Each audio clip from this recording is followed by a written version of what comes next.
Hi friends, ಅಮ್ಮನ ಕೈ ರುಚಿಗೆ ಸ್ವಾಗತ. ಇವತ್ತು ನಾಟಿ ಸ್ಟೈಲಲ್ಲಿ ಚಿಕನ್ ಸಾಂಬಾರು ಮಾಡೋದು ಹೇಗೆ ಅಂತ ನೋಡೋಣ. ತುಂಬಾ ರುಚಿ ಇರುತ್ತೆ ಮುದ್ದೆ ಜೊತೆಗೆ ಎಲ್ಲ. ನೋಡಿ ಈಗ ಹೇಗೆ ಮಾಡೋದು ಅಂತ ನೋಡೋಣ.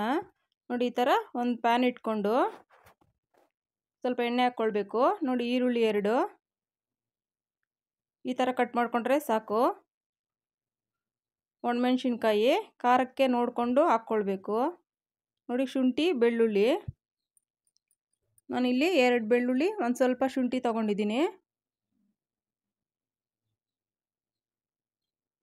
ಚಕ್ಕೆ ಲವಂಗ ಮೆಣಸುಕಾಳು ಮತ್ತು ಟೊಮೊಟೊ 2 ಈ ಥರ ಹುರಿದು ಮಾಡೋದ್ರಿಂದ ರುಚಿ ಚೆನ್ನಾಗಿ ಬರುತ್ತೆ.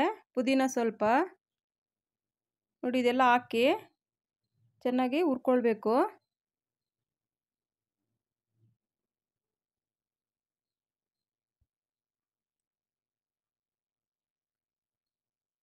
ನೋಡಿ ಸ್ವಲ್ಪ ಕಲರ್ ಚೇಂಜ್ ಆಗಿದೆ. ತುಂಬಾ ಚೆನ್ನಾಗಿ ಬರುತ್ತೆ ಈ ಥರ ಫ್ರೈ ಮಾಡಿ ಹಾಕೋದ್ರಿಂದ. ಹಸಿದೆ ರುಬ್ಬಿ ಮಾಡ್ಬೋದು, ಆದರೆ ಅದ್ರ ಫ್ಲೇವರೇ ಬೇರೆ. ಇದು ತುಂಬ ಚೆನ್ನಾಗಿರುತ್ತೆ ಮುದ್ದೆ ಜೊತೆಗೆ ಅನ್ನಕ್ಕೆ ಎಲ್ಲ ಈ ಥರ ಹುರಿದು ಮಾಡೋದ್ರಿಂದ. ನೋಡಿ ಫ್ರೈ ಆಗ್ತಾ ಇದೆ.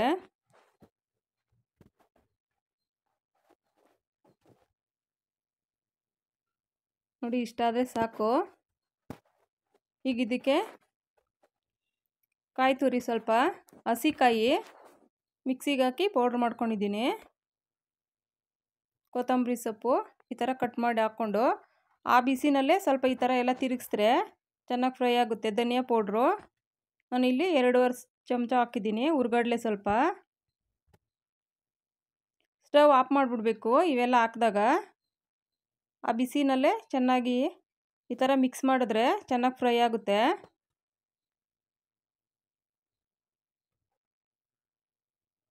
ಇದು ತಣ್ಣಗಾದ ಮೇಲೆ ಮಿಕ್ಸಿ ಮಾಡ್ಕೊಳ್ಬೇಕು.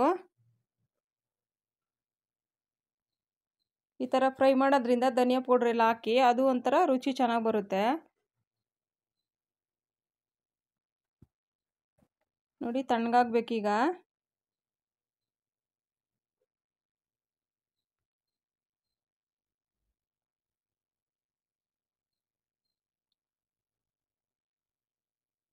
ಈಸಿಯಾಗೆ ಯಾರು ಬೇಕಾದರೂ ಮಾಡ್ಕೊಳ್ಬೋದು. ತುಂಬ ರುಚಿ. ಹೋಟ್ಲಲ್ಲಿ ಹೋಗಿ ತಿನ್ನೋದಕ್ಕಿಂತ ಹೋಟ್ಲಿಗಿಂತ ಮನೇಲೇ ತುಂಬ ರುಚಿಯಾಗಿ ಮಾಡ್ಕೊಳ್ಬೋದು. ನೋಡಿ ಈಗ ತಣ್ಣಗಾಗ್ತಾ ಇದೆ. ಮಿಕ್ಸಿಗೆ ಹಾಕಿ ನುಣ್ಣಗೆ ಪೇಸ್ಟ್ ಮಾಡ್ಕೊಳ್ಬೇಕು. ನೋಡಿ ಜಾರ್ ಇಟ್ಕೊಂಡು ನಾವೇನು ಹುರ್ಕೊಂಡಿದ್ದೀವಿ ಹಾಕ್ಕೊಂಡು ರುಬ್ಕೊಳ್ಬೇಕು.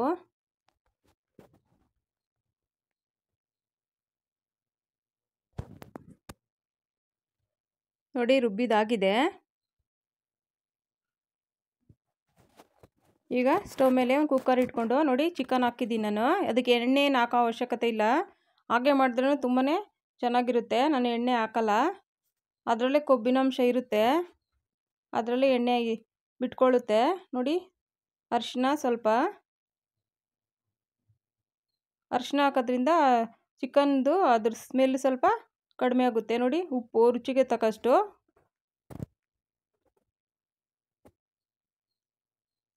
ಇದು ಚೆನ್ನಾಗಿ ಫ್ರೈ ಮಾಡಬೇಕು. ನೀರೆಲ್ಲ ಬಿಟ್ಕೊಳ್ಬೇಕು. ಅದರಿಂದ ಚಿಕನ್ಗೆ ಉಪ್ಪೆಲ್ಲ ಹಿಡಿಬೇಕು.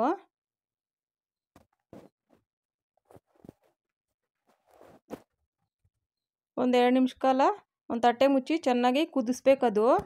ಅದರಲ್ಲಿರೋ ನೀರಿನಂಶ ಎಲ್ಲ ಬಿಟ್ಕೊಂಡಾಗ ತುಂಬ ಚೆನ್ನಾಗಿರುತ್ತೆ. ಉಪ್ಪು ಚೆನ್ನಾಗಿ ಹಿಡ್ದಿರುತ್ತೆ. ನೋಡಿ ಈ ಥರ ಚೆನ್ನಾಗಿ ಅದು ನೀರಿನಂಶ ಎಲ್ಲ ಬಿಟ್ಕೊಳ್ಬೇಕು. ಉಪ್ಪಿನಲ್ಲೇ ಸ್ವಲ್ಪ ಚೆನ್ನಾಗಿ ಫ್ರೈ ಆದರೆ ಉಪ್ಪೆಲ್ಲ ಹಿಡ್ದಿರುತ್ತೆ. ಈಗ ರುಬ್ಬಿರೋ ಅಂಥ ಮಸಾಲಾನ ಸೇರಿಸ್ಬೇಕು.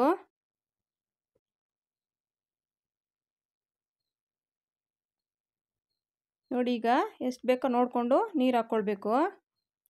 ಮುದ್ದೆಗೆ ಎಲ್ಲ ಅಂದರೆ ಸ್ವಲ್ಪ ತೆಳುವೆ ಮಾಡಿಕೊಂಡ್ರೆ ಚೆನ್ನಾಗಿರುತ್ತೆ. ಚಪಾತಿಗೆ ಆ ಥರ ಅಂದರೆ ಸ್ವಲ್ಪ ಗಟ್ಟಿ ಇದ್ದರೆ ಚೆನ್ನಾಗಿರುತ್ತೆ. ಚಪಾತಿ ದೋಸೆಗೆಲ್ಲ. ಮುದ್ದೆಗೆಲ್ಲ ಒಂದು ಸ್ವಲ್ಪ ತೆಳುವಿದ್ರೇ ಚೆನ್ನಾಗಿರುತ್ತೆ. ಮುದ್ದೆಗೆ ಅನ್ನಕ್ಕೆ ಎಲ್ಲ. ನೋಡಿ ಇದಕ್ಕೆ ಇನ್ನೊಂದು ಸ್ವಲ್ಪ ನೀರು ಸೇರಿಸ್ಕೊಳ್ಬೇಕು. ಇನ್ನೂ ಅದು ಕುದಿಬೇಕಾದ್ರೆ ಇನ್ನೂ ಗಟ್ಟಿ ಬರುತ್ತೆ.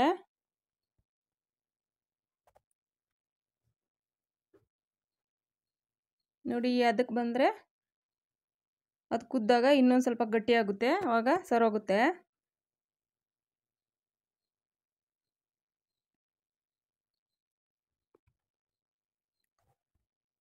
ನೋಡಿ ಇದಕ್ಕೆ ಸ್ವಲ್ಪ ಉಪ್ಪು ಫಸ್ಟ್ ಹಾಕಿದ್ದೀವಿ, ಸ್ವಲ್ಪ ನೀರೆಲ್ಲ ಹಾಕಿರ್ತೀವಲ್ಲ ಅದಕ್ಕೆ ಕೊನೆಯಲ್ಲಿ ಒಂದು ಸ್ವಲ್ಪ ಟೇಸ್ಟ್ಗೆ ಒಂಚೂರು ಉಪ್ಪು ಹಾಕ್ಕೊಳ್ಬೇಕು. ನಾನಿಲ್ಲಿ ಕುಕ್ಕರ್ ಮುಚ್ಚಳ ಏನು ಮುಚ್ತಾ ಇಲ್ಲ, ಹಾಗೆ ಬೇಯಿಸ್ತಾ ಇದ್ದೀನಿ ತಟ್ಟೆ ಮುಚ್ಚಿ. ಕುಕ್ಕರ್ ಮುಚ್ಚಳ ಮುಚ್ಚಿ ಬೇಯಿಸೋದಕ್ಕಿಂತ ಈ ಥರ ಮಾಡೋದ್ರಿಂದ ಚೆನ್ನಾಗಿರುತ್ತೆ ರುಚಿ. ಅದು ಕುಕ್ಕರ್ ಮುಚ್ಚಳ ಮುಚ್ಚಿದಾಗ ಒಂದು ಸೀಟಿ ಹೊಡೆದ್ರೆ ಬೆಂದ್ಬಿಟ್ಟಿರುತ್ತೆ, ಅಷ್ಟು ರುಚಿ ಬರಲ್ಲ. ಈ ಥರ ಹಾಗೆ ಪಾತ್ರೆಯಲ್ಲೇ ಮಾಡೋದ್ರಿಂದ ರುಚಿ ಚೆನ್ನಾಗಿರುತ್ತೆ. ಈ ಥರ ಮಾಡಿ ನೋಡಿ. ಸ್ವಲ್ಪ ಉರಿ ಕಡಿಮೆ ಇಟ್ಬಿಟ್ಟು ಒಂದು 5 ನಿಮಿಷ ಈ ಥರ ತಟ್ಟೆ ಮುಚ್ಚಿ ಬಿಟ್ಟರೆ ಹದವಾಗಿ ಚೆನ್ನಾಗಿ ನಿಧಾನಕ್ಕೆ ಬೆಂದಿರುತ್ತೆ. ಸಾರು ಟೇಸ್ಟು ಚೆನ್ನಾಗಿ ಬರುತ್ತೆ ಆಗ.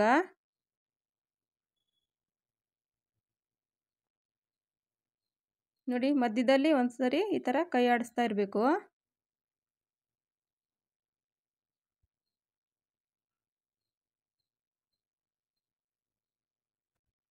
ನೋಡಿ ಆಗಿದೆ, ಈಗ ರೆಡಿಯಾಗಿದೆ. ನೋಡಿ ಒಂದು ಬೌಲ್ಗೆ ಹಾಕೋಣ. ಎಷ್ಟು ರುಚಿ ಅಂದರೆ ಒಂದು ಮುದ್ದೆ ತಿನ್ನೋರು 2 ಮುದ್ದೆ ತಿಂತಾರೆ, ಅಷ್ಟು ರುಚಿ ಇರುತ್ತೆ. ಹಳ್ಳಿಗಳ ಕಡೆ ಎಲ್ಲ ಇದೇ ಥರನೇ ಸಾಂಬಾರು ಮಾಡೋದು. ಒಮ್ಮೆ ಟ್ರೈ ಮಾಡಿ ನೋಡಿ.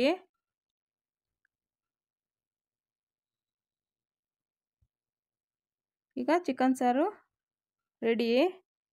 ಈಗ ಚಿಕನ್ ಸಾರು ಆಯಿತು. ಈಗ ರಾಗಿ ಮುದ್ದೆ ಮಾಡೋದು ಹೇಗೆ ಅಂತ ನೋಡೋಣ. ಚಿಕನ್ ಸಾಂಬಾರು ಇದ್ಮೇಲೆ ಮುದ್ದೆ ಬೇಕೇ ಬೇಕು. ನೋಡಿ ಒಂದು ಪಾತ್ರೆಯಲ್ಲಿ ನೀರು ಇಟ್ಕೊಂಡು ನೋಡಿ ನೀರು ಕಾದಿದೆ, ಅದಕ್ಕೆ ಒಂದು ಸ್ವಲ್ಪ 1 ಸ್ಪೂನಷ್ಟು ರಾಗಿ ಹಿಟ್ಟು ಹಾಕ್ಕೊಳ್ಬೇಕು. ತಣ್ಣೀರಿಗೆ ಹಾಕಿದ್ರು ನೋಡಿ ಈ ಥರ ಕುದಿ ಬರುತ್ತೆ. ರಾಗಿ ಹಿಟ್ಟು ಹಾಕೋದ್ರಿಂದ ಬೇಗ ಈ ಥರ ಕುದಿ ಬರುತ್ತೆ.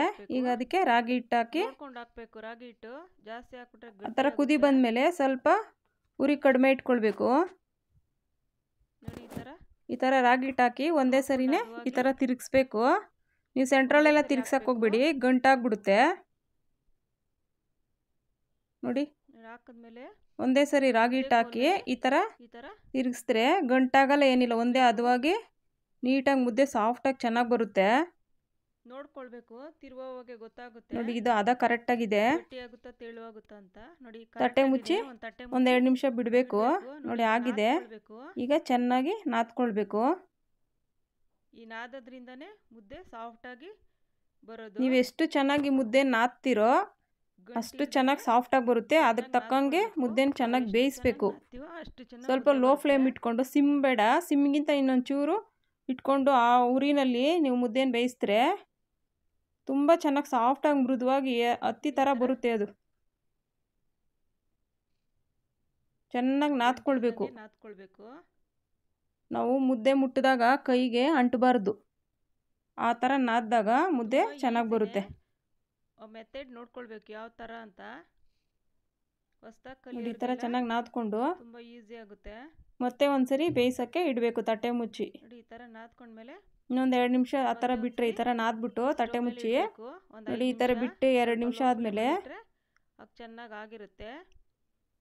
ನೋಡಿ ಆಗಿದೆ. ಈಗ ಮತ್ತೆ ಒಂದ್ಸರಿ ಈ ಥರ ನಾದ್ಕೊಳ್ಬೇಕು. ಸ್ವಲ್ಪ ನಾದ್ಕೊಂಡ್ರೆ ಸಾಫ್ಟಾಗಿ ತುಂಬ ಚೆನ್ನಾಗಿ ಬರುತ್ತೆ. ಒಂದ್ಸರಿ ನಾದ್ರು ಆಯಿತು. ಈ ಥರ ನಾದ್ರೆ ಮುದ್ದೆ ಕೈ ಗಂಟಲ್ಲ. ಇದಕ್ಕೆ ಮುದ್ದೆ ಮಾಡೋದೇ ಒಂದು ಕೋಲಿರುತ್ತೆ, ಅದರಲ್ಲೂ ಮಾಡ್ಬೋದು. ಜಾಸ್ತಿ ಮಾಡ್ತೀವಿ ಅಂದರೆ ಬೇಯಿಸಿದಷ್ಟು ಮುದ್ದೆ ಕೆಳಗಡೆ ಇಟ್ಕೊಂಡು ನಾದ್ಕೊಂಡ್ರೆ ಆಯಿತು. 1 ಮುದ್ದೆ 2 ಮುದ್ದೆ ಅಂದರೆ ಸ್ಟವ್ ಮೇಲೆ ಈ ಥರ ನಾದ್ಕೊಳ್ಬೋದು. ನೋಡಿ ಈ ಥರ ಮುಟ್ಟಿದಾಗ ನಮಗೆ ಕೈಗೆ ಅಂಟಬಾರ್ದು ಮುದ್ದೆ, ಆವಾಗ ಬೆಂದಿರುತ್ತೆ. ಈಗ ಆಗಿದೆ, ಮುದ್ದೆ ಮಾಡೋಣ. ನೋಡಿ ಈ ಥರ ನೋಡಿ ಒಂಚೂರು ಏನು ಹಾಕ್ಕೊಂಡು ನೈಸ್ ಮಾಡ್ಕೊಳ್ಬೇಕು. ನೆಲ್ಲು ಕಂಟ್ತಾ ಇಲ್ಲ. ನೋಡಿ ಈ ಥರ ನೈಸ್ ಮಾಡ್ಕೊಂಡಾಗ ಮುದ್ದೆ ನೋಡಿ ಈ ಥರ ನಮ್ಗೆ ಯಾವ ಸೈಜ್ಗೆ ಬೇಕೋ ಆ ಸೈಜ್ಗೆ ಬರುತ್ತೆ. ಮುದ್ದೆ ಮಾಡ್ಕೊಳ್ಬೇಕು. ಚಿಕ್ಕದು ಮಾಡ್ಕೊಳ್ಬೋದು. ಈ ಕೆಲವ್ರಿಗೆ ವಯಸ್ಸಾದವ್ರಿಗೆ ಎಲ್ಲ ಅವ್ರ ಮುದ್ದೆನೇ ಊಟ ಮಾಡೋದ್ರಿಂದ ಸ್ವಲ್ಪ ದಪ್ಪ ಸೈಜಲ್ಲೇ ಮಾಡಿಕೊಂಡ್ರೆ ನೋಡಿ ತುಂಬ ಸಾಫ್ಟಾಗಿ ಒಂದು ಚೂರು ಗಂಟಿಲ್ದಂಗೆ ಎಷ್ಟು ಚೆನ್ನಾಗಿ ಬಂದಿದೆ ಅಂತ. ಈ ಮೆಥಡ್ನಲ್ಲಿ ಟ್ರೈ ಮಾಡಿ. ಮುದ್ದೆ ಮಾಡೋಕ್ಕೆ ಬರಲ್ಲ ಅನ್ನೋರು ಆರಾಮ್ಸೆ ಮುದ್ದೆ ಮಾಡ್ಬೋದು. ಮುದ್ದೆ ಮಾಡೋದೇನು ಕಷ್ಟ ಅಲ್ಲ. ಮುದ್ದೆ ಈ ಥರ ಬರೋದು ಅದು ಬೇಯಿಸೋದ್ರಲ್ಲಿ ನಾದೋದ್ರಿಂದ ಮುದ್ದೆ ನಮ್ಗೆ ಅಷ್ಟೇ ಚೆನ್ನಾಗಿ ಬರುತ್ತೆ.